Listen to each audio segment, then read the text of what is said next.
El Pleno del Congreso ha aprobado en primera votación, con 57 votos a favor y 30 en contra, y 9 abstenciones, declarar la imputabilidad de los adolescentes de 16 y 17 años por la comisión de delitos graves. El proyecto, según el reglamento del Congreso, será materia de una segunda votación luego de pasar los 7 días calendario.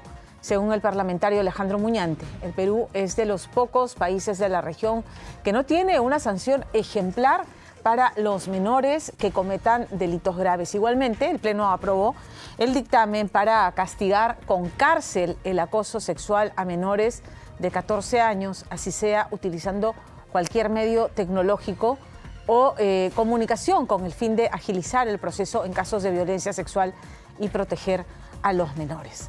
Sometemos estas dos iniciativas legislativas al escrutinio de un abogado penalista. Nos acompaña esta tarde el doctor Daniel Jurado, abogado penalista, para hablar de ese tema. Gracias, ya estamos en los estudios. Doctor, buenas tardes, bienvenido, doctor Jurado. Buenas tardes, Pamela. Siempre es un placer poder estar con ustedes. Sonará bien en la audiencia, ¿no? Porque, o sea, claro, si sorprenden a un menor de edad responsable de sicariato, de abuso sexual, de secuestro, en fin, de estos delitos tan graves, claro, la cuestión es, la pregunta que uno se hace, ¿por qué lo van a juzgar frente a un delito tan grave como un menor infracción? Porque no se les puede ni siquiera llamar delincuentes, con el objetivo y pensando en que ese muchacho puede rehabilitarse. Pero alguien que comete un crimen tan atroz como el asesinato, el sicariato, como abuso sexual, en fin, delitos tan gravosos, digamos, no debiera ser pasible de una condena más severa, que es lo que ahora se busca con esta norma. Bien, Pamela, lo que se pretende es convertir en imputables, esto es, en personas plenamente sancionables con una pena privativa de libertad a menores de 18 años y mayores de 14 que cometan delitos graves. Hay que partir por un concepto. ¿Qué es imputabilidad? La palabra imputabilidad es la capacidad de responder penalmente. Y para que pueda una persona responder penalmente tiene que estar en pleno uso, desarrollo y, digamos, madurez de todas sus condiciones. Por eso es que el Código Penal ha establecido no solo que los menores de 18 años son inimputables, es decir, que al no tener la madurez suficiente no pueden responder penalmente, sino que existe incluso una causa de disminución de pena que está en el artículo 22 cuando la persona tiene entre 18 y 21 años o más de 65 años.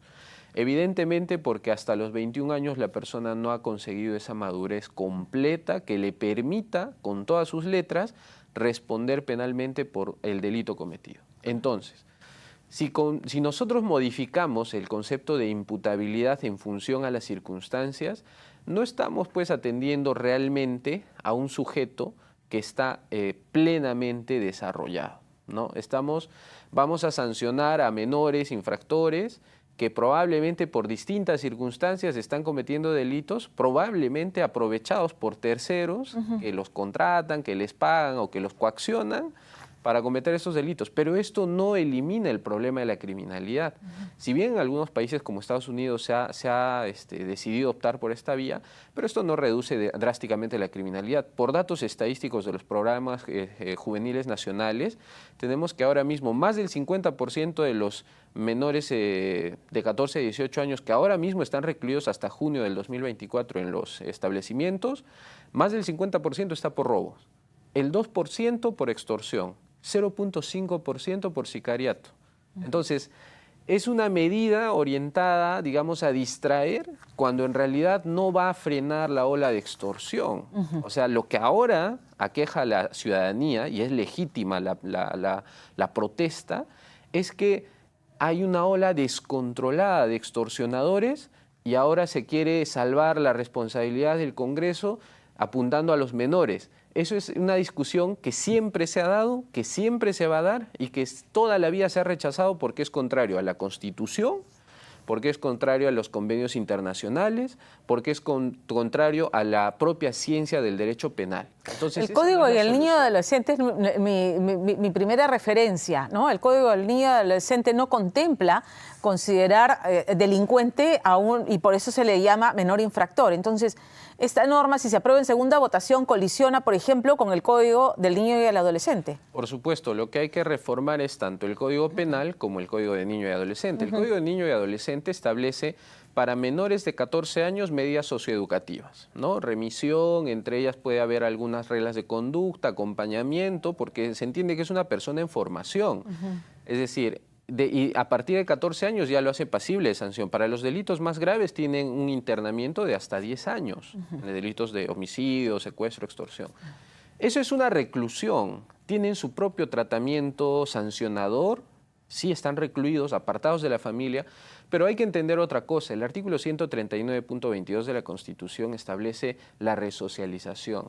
¿Qué implica la resocialización? Que como sociedad nos hagamos cargo, pues, tanto de activos y de pasivos. Claro. No hay que, digamos, apartar a esos ciudadanos y decirles, bueno, ya cometiste un delito y de aquí para adelante nunca más.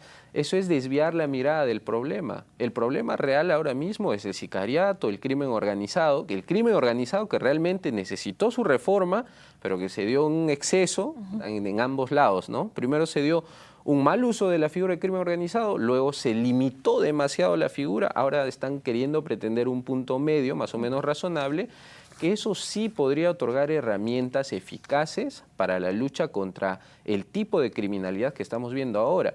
No sancionar pues el acoso, no digo que no se sancione, se sancionará cuando tenga que sancionarse en la forma correcta, pero ahora mismo eso no va a detener la ola de sicariatos. Ahora mismo incrementar sanciones para menores de edad no va a eliminar las extorsiones. Porque nuevamente quiero volver a las cifras que nos había en los centros de internamiento juvenil, el porcentaje de adolescentes internados por delitos de extorsión, sicariato, son el porcentaje mínimo. Sí, tenemos más o menos 1.800 internados, de los cuales más del 50% están por robo.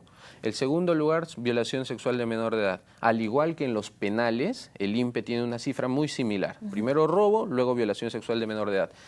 Los menores de 14 a 18 años internados por delito de extorsión, sicariato, marcaje, reglaje, sumados no llegan ni al 3%.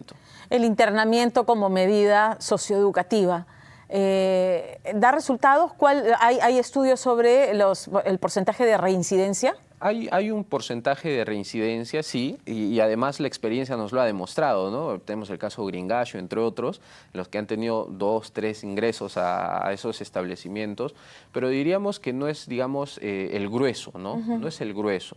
Ahora sí que hay diferentes factores criminológicos que aportan a estas cifras, pero no diremos que la mayoría reincide, no. En general, ni en los centros penitenciarios de mayores, ni en los centros de reclusión de menores podríamos afirmar con base científica que la mayoría reincide, no así. La minoría sí hay cifras, como siempre, o sea, la criminalidad siempre va a estar, es connatural a la sociedad.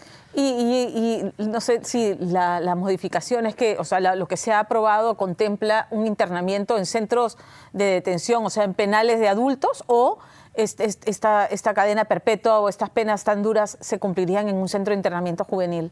No realmente, porque la modificatoria es simple, es decir, yo dejo de tratar como menor infractor y lo trato como ciudadano. ¿Y el ciudadano dónde va? A un penal. Entonces voy a mezclar al menor infractor, bueno, ahora al imputable de 15 años, con un violador de 40 años. Voy a mezclarlo con una un población penal, con un narcotraficante, lo voy a mezclar con un extorsionador que es cabecilla de crimen organizado.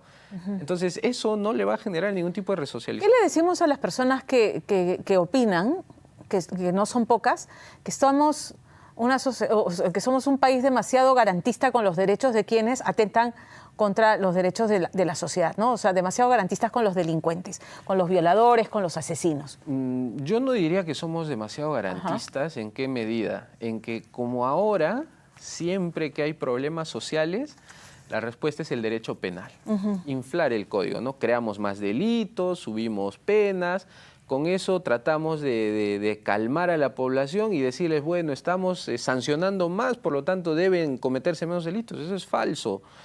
Las penas más severas no son disuasivas. Las penas, no por la severidad se establece la disuasión, eso ya se sabe desde 1700. Cesare Beccaria, el italiano que postuló una reforma penal, establecía, no es lo relevante no es la cantidad de pena, sino la aplicación. Es decir, que realmente la gente confíe en que se va a sancionar a las personas que cometen delito. Claro. Entonces, un mismo delito, un mismo hecho, hablemos de una violación sexual, en Perú puede tener una pena de 20 a 25 años. En España, la misma conducta tiene la mitad de pena. ¿Cuál es la diferencia? Es el mismo hecho, es una persona la que lo comete. No podemos decir que somos menos garantistas, nuestras penas son altísimas, altísimas totalmente. Robos están sobre los 20 años, violaciones sobre los 20, 30 años, sicariato, extorsión y demás que tienen consecuente muerte son cadena perpetua. O sea, no hay más a dónde elevar. La respuesta no es esa, la respuesta es operatividad en la investigación, dotarle de mejor mobiliario, de más personal, de más presupuesto a las instituciones que se ocupan de luchar contra el crimen y dotarles de capacitación, de medios tecnológicos, de aportar en ese sentido para disminuir.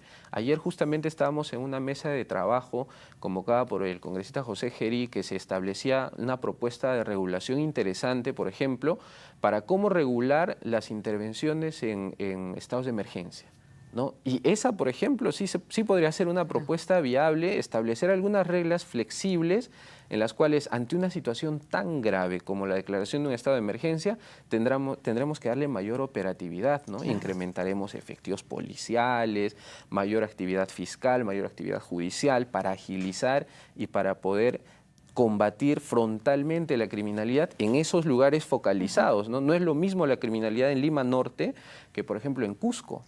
La aprobación, volviendo al tema de la norma que declara imputables a los menores infractores de 16, 17 años, ¿nos va a generar problemas en función de los pactos y convenios firmados en materia de derechos humanos? ¿Puede abrirnos frentes de conflicto? Podría ser porque realmente la garantía en ese punto ya es más o menos establecida. Sin perjuicio de ello, la propia Corte Suprema ya en 2 ocasiones ha emitido acuerdos plenarios en los cuales se ha apartado precisamente de estas limitaciones que se dieron en su momento. Por ejemplo, para ser muy concreto, el artículo 22 que disminuía pena al sujeto que tiene entre 18 y 21 años y que cometía delito, por ejemplo, de violación, el Congreso dijo, ya no le reduzcas pena, ¿no? Ya no tiene que ganarse una disminución de pena por su edad. La Corte Suprema, ¿qué ha dicho? Ha emitido 2 acuerdos plenarios y ha dicho, esto vulnera el principio de igualdad. Lo dijo la Corte Suprema, lo dijo el Tribunal Constitucional, sin ir muy lejos. Y por lo tanto, en algunos casos se está inaplicando simplemente. Por lo tanto, si constitucionalmente esa es la salida, ¿para qué vamos a hacer una reforma legal que es contraria a la Constitución? O sea, es distraer, no atacar el problema de fondo y además generar un doble trabajo al Poder Judicial, al Tribunal Constitucional, para que corrijan lo que el Congreso, por un tema muy populista, quiere desviar, y esa no es la salida. Yo creo que hay discusiones más relevantes en este punto que se deben afrontar como corresponde, como la situación lo demanda, y esto es, por ejemplo, establecer normas específicas de lucha contra el crimen organizado. La elevación de penas realmente no va a tener impacto. Doctor Jurado, muchísimas gracias por estar con nosotros esta tarde. Gracias, Pamela, siempre es un placer. Gracias.